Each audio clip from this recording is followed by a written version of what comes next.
Huh. Like Pac-Man, right? Yeah, like Pac-Man. We'll wait on to see if anybody comes on last minute. It's like packing marbles on the ground.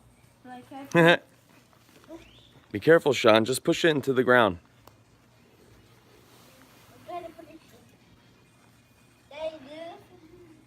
Lulu wants.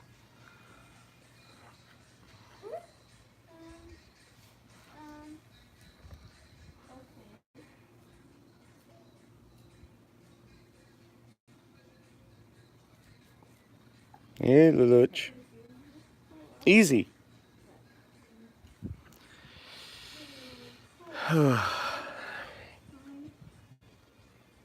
Hi, Wayne. Just doing a last minute video. A lot of people want to see my multi-budded tree. It's all in bloom of different colors, as you can see.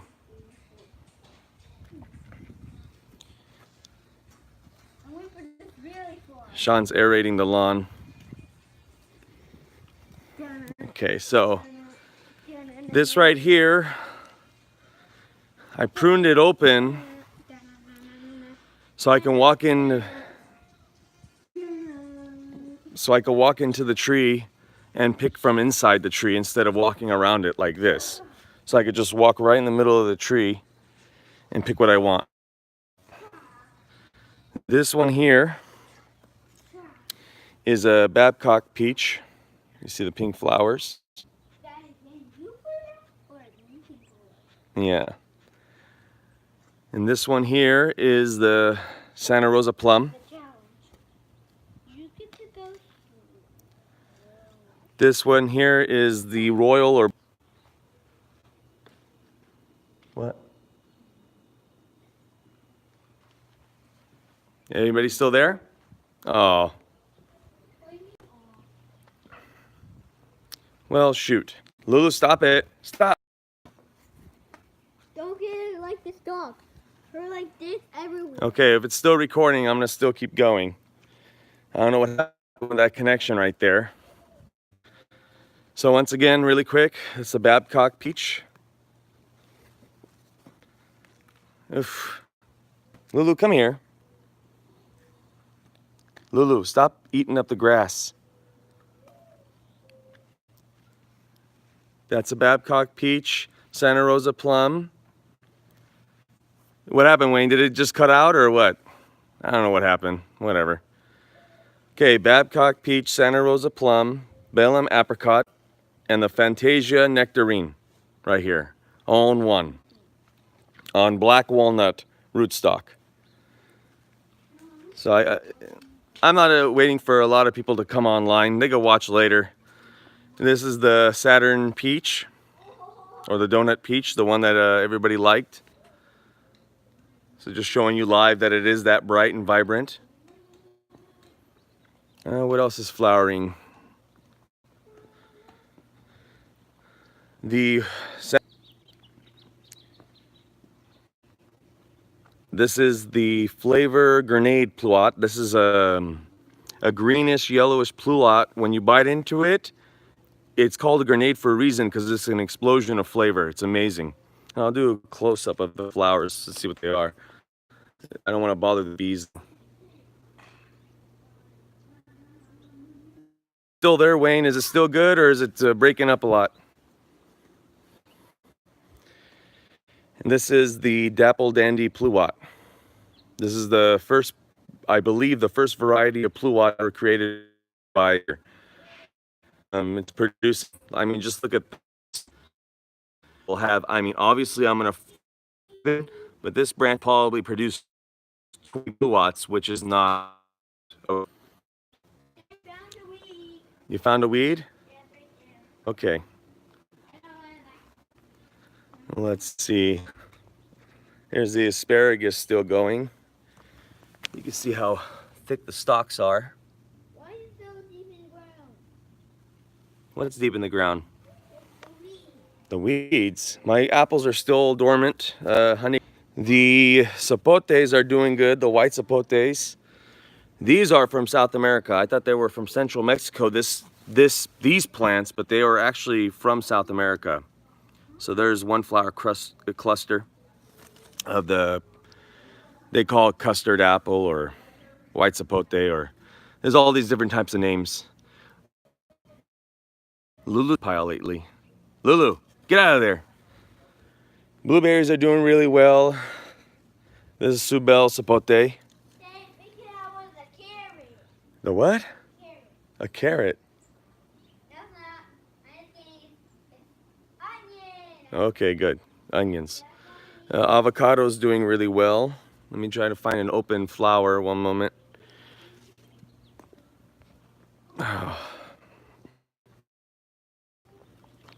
I hope it's still working and I didn't get cut off again, but we'll find out. There's an open flower on the avocado. Let's see if it focuses. There we go. So right now that I believe is male. The ones that were closed were open this morning. I hear digging. Lulu? Oh, whatever. Daddy. Potatoes are coming in. Daddy, the tomatoes are upside down. Okay, son. Potatoes. Purple over here. Or I'm gonna put this onion. Onion. Where did you get this? What is this? I don't know. That's not onion, son. This is grass. Oh. Okay, here, put the onion where you want. I didn't know that. God help me when I have a baby. Okay, potatoes. Fuyu persimmon finally is coming out of dormancy. Right there. Sorry, I can't really focus with this on live. I got tamarillos from my mother-in-law. I have 4 of them. They're from Ecuador, directly from Ecuador. So let's see how those do. There's 4 of them. Jujube is finally breaking dormancy. You probably can't see it in the video, but you see how it's discolored in the middle? A little bit yellowish. That's coming out of dormancy. Olives are flowering. Here's a Santa Rosa close-up. Let me do a close-up of the almonds. Today is, I think, 61 degrees. Here's a close-up. Shant, hold on, son. Is that a weed? Yeah, the weed. Oh, Jesus. Not many people can grow almonds in the world because they bloom February 15 and they need a long hot summer. So a lot of the world is still really cold on February 15th. This is the burgundy plum. Look at, I'll show you right now, whoever's still here. I can't really see the screen that well. Okay, this is a Santa Rosa. Like I said, the Babcock, the light pink is nectarine, the white over here is apricot, and this grafted is Santa Rosa. Okay, you see how much wood material? Let me get in a better spot. It's a lot, you could tell. Here, here, here. But see how many flower clusters? Not too much. Look at this little burgundy plum, and look how much flowers it produces. This is known as the most productive plum tree variety in the world. So if you like plums, or a lot of them, get burgundy plum. Look at the cluster. All the way down. It just doesn't stop. And almost all these last year, and there's a lot that's not even open. All these last year produced plums. I had to thin, I don't know, 150 off of this, or it would have collapsed. Here's a new variety of asparagus. That's a Jersey Giant. First year, look at that. In the ground. And there's 2 more over there, but I don't know what's going on with these. No, my son put on the water. I don't know what he's doing. Grapes are coming out of dormancy. Oh, I got him a Batman watering can. Do you see the little Batman? Grapes are coming out of dormancy. There's 5 grapes. 1, and 2, 3, 4, 5, all along the back. That's black currant. There's the almond again. Here's the guamuchil, or tamarind, or tamarandine. That's coming out of dormancy. Here's one of the moringas. Here's another one of the moringas. Right over here. So they're green all the way up. If you want to scratch. Let's scratch. See?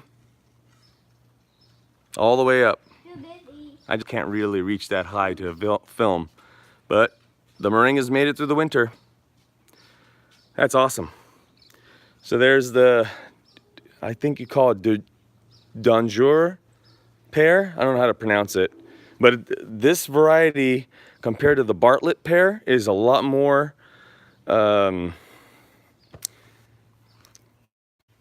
speedy. I don't know what's the word, but it's a lot more growth. So here's the cherimoya. It's producing its new leaves. You can see when you go to the side. Kind of looks like a little Pac-Man when they start. You see that? Now underneath, what I'm doing is I'm putting zaatar plants. This is called Timbra spicata. This is called Timbra spicata here. There's 8 of them. What's the coldest it gets here? The coldest it gets on average is 30 degrees. It sometimes can dip into 26, but that's rare. It snowed 20 years ago or 15 years ago. So these are tomatoes. I don't, if any of you want to grow some. Scarlet red kale, or was it just scarlet kale? I don't remember. There's more zaatar plants here, all the way along. Here's the peppers. These 2 here are Aleppo from Syria. The seeds are from Syria. Very rare and very delicious pepper. You can see a lot of YouTube videos on it. There are 2 of them. They're 3 years old, these 2. I'll go from the side, but I pruned them heavily because I moved them. This is a ghost pepper. This one is ghost. Look how big it is. So I'm worried that I planted these too close, but it's just experimental to see what really makes it. And this is just some type of sweet pepper. Like it's Colombian. I forgot the name of it, but it's a sweet pepper. Let's see, what else? Growing yams in a army helmet. Because I'm gonna use yams as ground cover this year on the floor.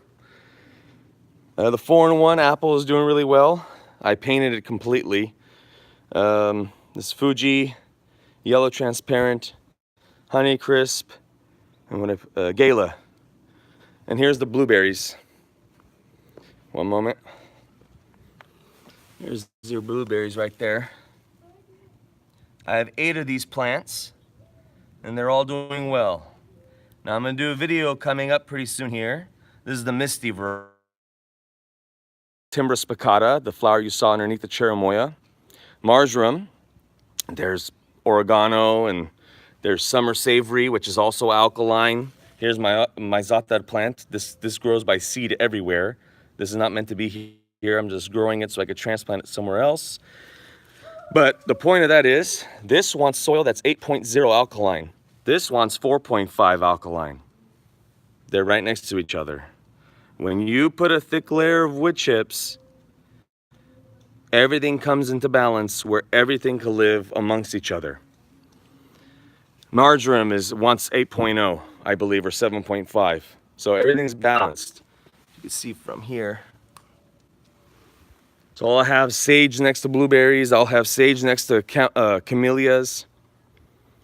Here's some more blueberries. This is anise hyssop. This is gonna get about 8 feet tall, which I don't like, but whatever. This is a rare apple tree called Sweet 16. I was told when I bought it that they go, we'd love to see it. They gave me a signed piece of paper saying thank you for preserving an endangered species or endangered variety. They said there's only about 1,600, not in cultivation, that's different, like people, a nursery. We're talking about people that own one. There's only about 1,600 people they know of own this variety. It tastes like bourbon, what they told me. Bourbon, vanilla, anise, and the skin tastes like cherry Twizzler. It's the most vibrant tasting apple in the world. So I painted it heavily. And in 1 year, here's the last prune cut I did, the only prune cut. And in 1 year, I planted this March of last year, so it's 1 year in the ground. In 1 year, it grew only 3.5 inches. That's it. So I hope I proved them wrong, but they may be right that it really can't make it here. Okay, Shant. If many of you don't know this plant, this is called the Jesus plant or the Jesus crown. This is supposedly the plant they used to put on the crown for Jesus when they crucified him. This is called the thorn of crowns or the Jesus crown plant. Have any of you seen this before or have heard of it?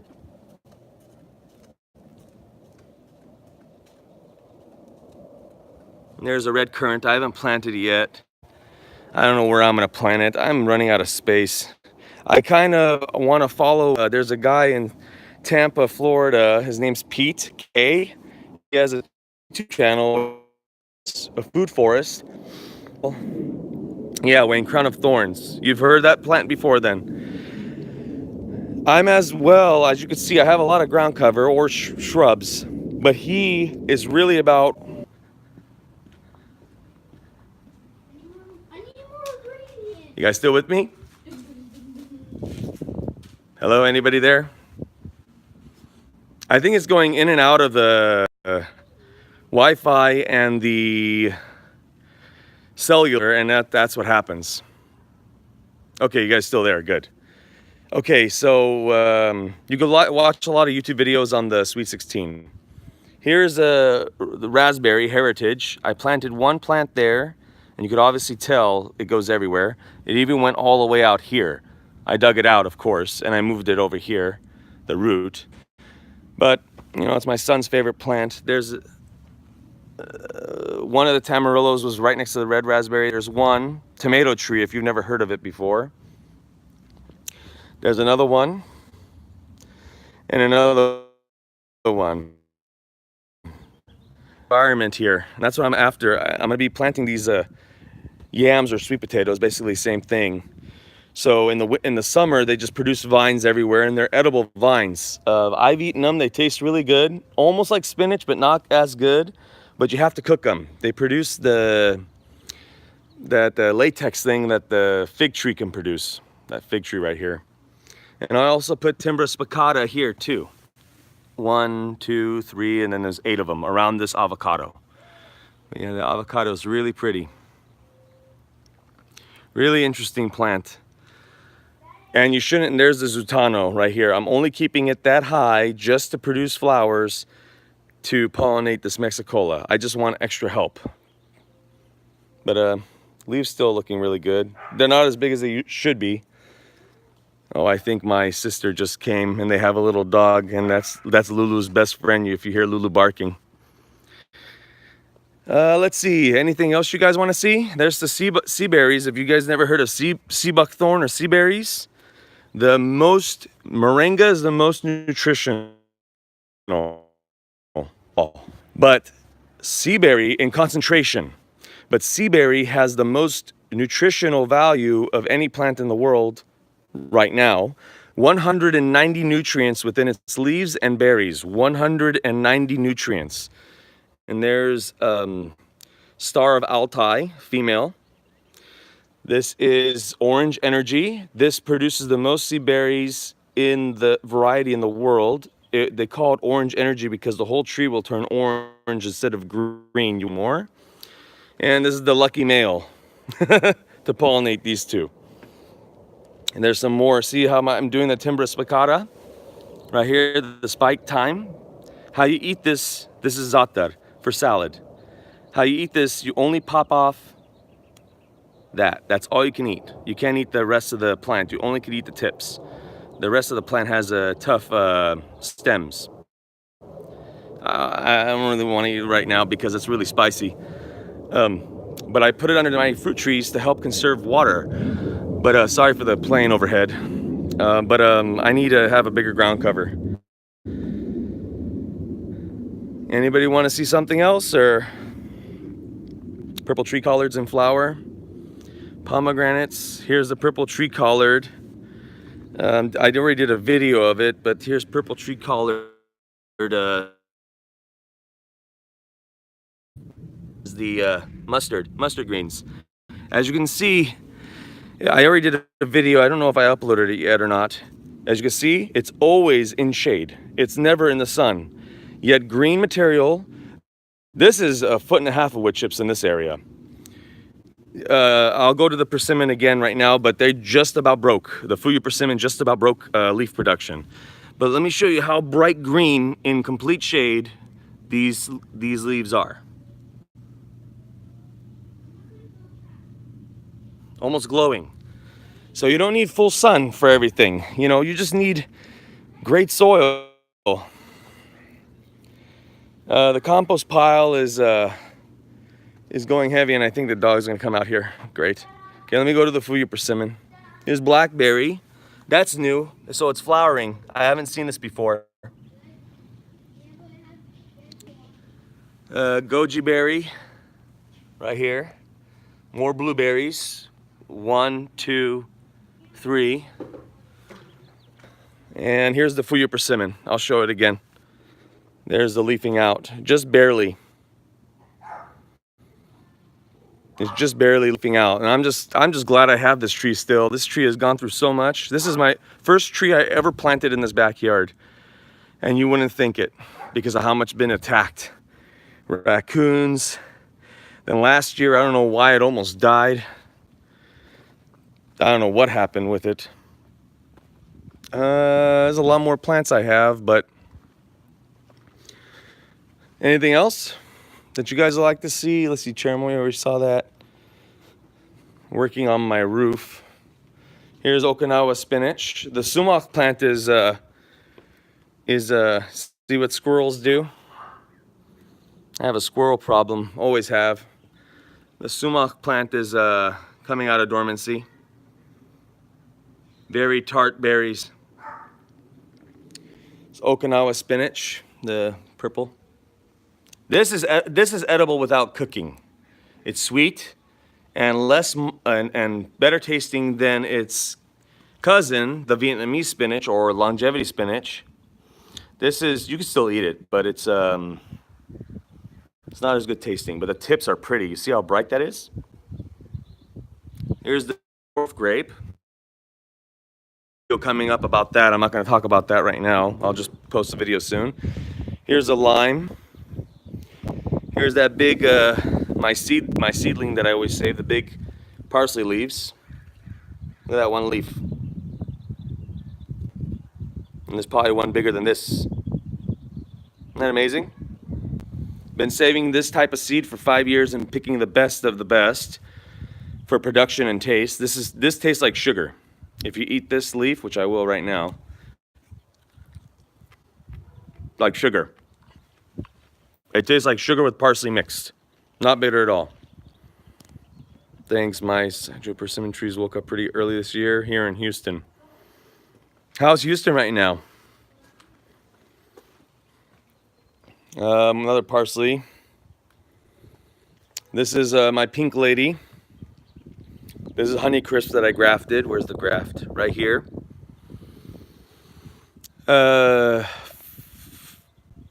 Granny Smith. And I had a Fuji here, but when we pruned these trees, it fell on this tree and broke that graft. So, and this is a pink lady. So 3 in 1. Here's my purple passion asparagus, and it's only produced this so far. If none of you ever tasted this asparagus, you're missing out. Purple passion. This is, they say 25% sweeter, but I think it's twice as sweet as the green varieties. But I put 9 crowns here, and that's all that's come up so far. I don't get it. This is a heavenly white nectarine. This is, I don't know how to pronounce it, M-U-I-R, prune. This is a prune tree. And this is a Flavor Delight Aprium. You see it, it's full of fruit. I have to thin heavily this year. But look at this cool little guy. Weird shape. But these are here, so when the summer comes, the afternoon sun goes directly into this big window and heats up the whole house. So these trees here are just to protect it. That's why you see they're not pruned that well, is for a reason, so they could just grow up. The fruit is just a extra benefit. I didn't want to buy a shade system and $1,000 or more and it deteriorates with the sun. So I planted fruit trees. They're going to give me the shade and I get fruit as well. Fine with me. Everyone needs to paint their trees. If you don't do it, I don't like to do it, but you have to. If you live anywhere that's above 90 degrees, you need to paint them. Here's honeyberry. We just had 2 days of 30 degrees, so I'm hoping, since everything seems... Yeah, you guys should be done. I'm surprised you already hit another 30. What's Houston's zone? It can't be lower than 8B.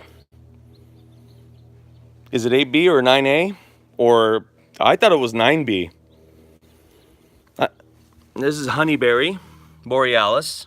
This is newly planted, but this one here is bluebell, and this is over a year old honeyberry. This will be 4 feet tall in 3 months. And this is the Parfianca. This is supposedly, I've tasted one, thank goodness, so I know. This is the best tasting pomegranate in the world, variety. That's why I planted it. Perfect acidity to sweetness and completely edible seed. You don't even notice it. And huge, I mean, it's this big, the pomegranate. Big. Parfianca. From Dr. Levon in Turkmenistan, created it a long time ago. And this area is, I put a crown of sweet purple asparagus, and I don't know where I put it, so I just put a flag there. All right, everybody. Anything else you guys want to see or ask question about? I know it was a spur of a moment, me doing a tour, but it's a nice day today. I had the phone. There was the wasabi. My wife, if you see poison here, my wife is a little tired of all the ants coming in the house, so you know, I'm organic in the garden, but in the house and on the edge of the house, not so much organic. You know, it's not only about me, it's about my family. Anything else, anyone? And there's a lot more going on in the front, but I don't want to go out there right now. I will, thank you. This Cadota fig. So mine's already producing.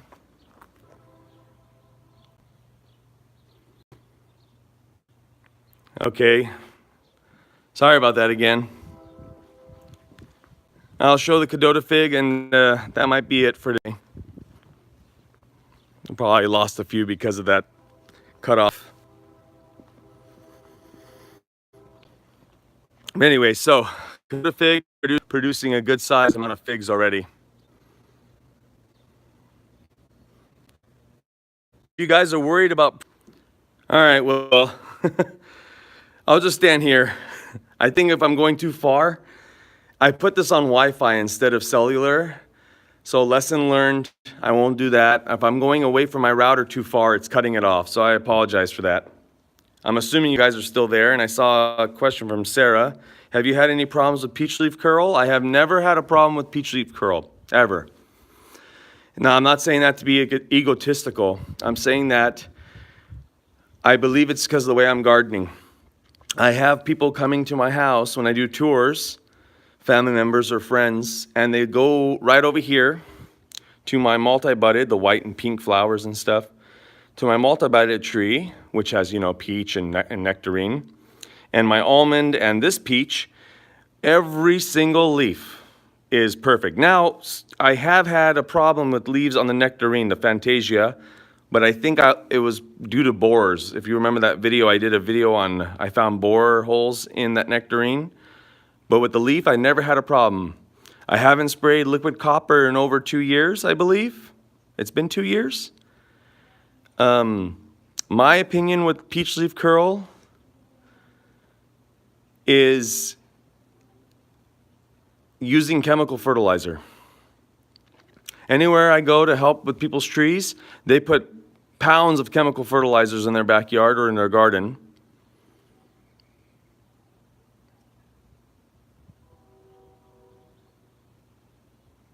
Oh, okay. Well, no, you shouldn't have a problem. Just if you, in my opinion, if you use chemical fertilizers, because they have salt in them, if you use them, they're going to be more susceptible. They're going to become drug addicts pretty much on that stuff. And when the chemical fertilizer is not present, they don't know what to do. And that mycorrhizal fungi that's supposedly connecting to their roots is not there because they don't need that fungus to keep going. My grass doesn't used to be, like my #1 video is how to make a lush lawn. This is thanks to my dog. Used to be, if you could see like the bright spots, the whole thing used to be bright. Like you would have to wear sunglasses, exaggerating, but it would be so bright. Well, no, not because of my dogs now, or my dog. All right, anyone. I'll wait another 30 seconds for a question. If not, I'm gonna head out.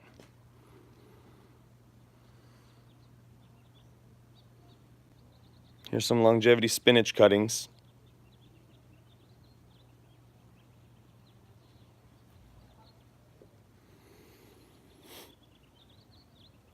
No problem, Wayne. And here's some seedlings. I'll just talk about this last then. This is parsley, curled leaf parsley, French thyme. If you don't grow thyme, or if you're deciding to grow thyme, don't get Thymus vulgaris. It's an okay thyme. It has a big leaf, but if you want potency, it's right here. French thyme is the #1 taste, is the strongest potency thyme. This is cilantro. This is blueberry seeds. I don't think they're gonna really work. And this is ashwagandha, a very medicinal rooted plant. And these are black cumin. Have you ever heard of black seed oil? This is what this is. All right, everyone. Pretty sure a lot more people are gonna watch after this. I hope those cutouts of the connection didn't affect the video too much. Lesson learned, go on cellular if I'm outside. Bye, Sarah. Bye, Wayne, if you two are still there.